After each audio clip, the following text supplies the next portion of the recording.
ကျွန်တော်တို့အလုပ်တစ်ခုလုပ်တော့မယ်ဆိုလို့ရှိရင်နေ့ရွှေညရွှေလုံနေတာကပြင်းကြီးလို့မဟုတ်ပါဘူးကျွန်တော်တို့ရဲ့အုံနောက်ကနေပြီးတော့စိတ်ဖီစီးမှုကိုကြောက်ပြီးတော့မှရှောင်ပြေးနေတာဖြစ်ပါတယ်ဒီနေ့တော့ဒီဗီဒီယိုကိုကြည့်နေတဲ့ကျွန်တော်ရဲ့မိတ်ဆွေတွေကိုကိုဘလောက်ပဲအဲ့လိုမျိုးပြင်းကြီးစိတ်ဝင်နေပါစေ5 second အတွင်းမှာအလုပ်ထဲကိုစိတ်ရောက်သွားစေမယ့်နီးလန်းကိုကျွန်တော်မျှဝေပေးပါမယ်ဒါကိုကျွန်တော်တို့5 second rule လို့လည်းခေါ်ရဲပေါ့နော်ကျွန်တော်ကိုယ်တိုင်လည်းသုံးနေတာဖြစ်ပါတယ်ဒီတော့အလုပ်တစ်ခုလုပ်တော့မယ်ဆိုလို့ရှိရင်စိတ်ထဲမှာကျွန်တော်တို့ကလေးလံနေပြီဆိုလို့ရှိရင်တခြားဘယ်ရာကိုမှမစင်စားပါနဲ့ပထမဆုံးလုပ်ရမှာကဘာလဲဆိုတော့ကိုယ့်ရဲ့စိတ်ထဲကနေပြီးတော့မှ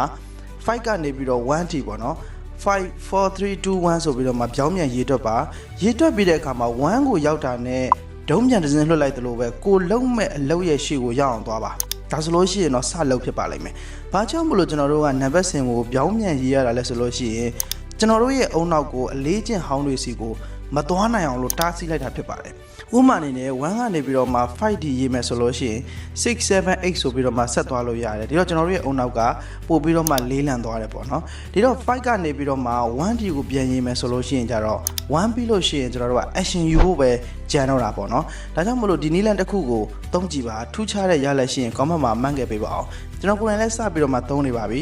တော်တော်လေးလည်းအလုပ်ဖြစ်ပါတယ်ကျွန်တော်ရဲ့မိတ်ဆွေတွေလည်းစပြီးတော့မှသုံးကြည့်ပါကျေးဇူးအများကြီးတင်ပါတယ်